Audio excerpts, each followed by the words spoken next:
আমার চ্যানেলে সবাইকে স্বাগত জানাচ্ছি। আজকে নিয়ে আসলাম চিংড়ি মাছ আর মুখির একটি রেসিপি।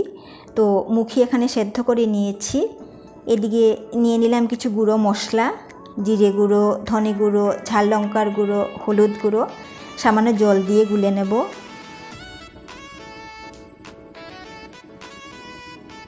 গুঁড়ো মশলা এভাবে গুলে রান্নায় ব্যবহার করলে রান্নার স্বাদ অনেক গুণ বেড়ে যায়। এদিকে তেল গরম করে ফোড়নে দিয়ে দিলাম তেজপাতা, মাঝারি সাইজের একটা পেঁয়াজ কুচি, হালকা নাড়াচাড়া করে ভেজে নিচ্ছি। তো পেঁয়াজ ভেজে নিয়ে আগে থেকে গুলে রাখা মশলা দিয়ে দিলাম আর দিলাম মশলার বাটি ধুয়ে সামান্য জল। নাড়াচাড়া করে মশলা ভালোভাবে কষিয়ে নিচ্ছি। মশলা কষানো হয়ে গেছে, তেল ছাড়তে শুরু করে দিয়েছে। এবারে দিয়ে দিলাম আগে থেকে সেদ্ধ করে রাখা মুখি, স্বাদমতো নুন, আবারও নাড়াচাড়া করে ঢাকা দিয়ে খানিকক্ষণ রান্না করে নেব। খানিকক্ষণ রান্না করার পর ঢাকা খুলে আবারও একটু নাড়াচাড়া করে নিচ্ছি।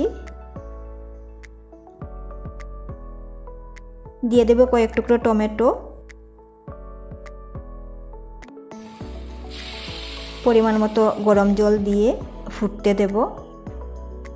ফুটে ওঠার পর দিয়ে দিলাম চেরা কাঁচা লঙ্কা আর আগে থেকে ভেজে রাখা চিংড়ি মাছ।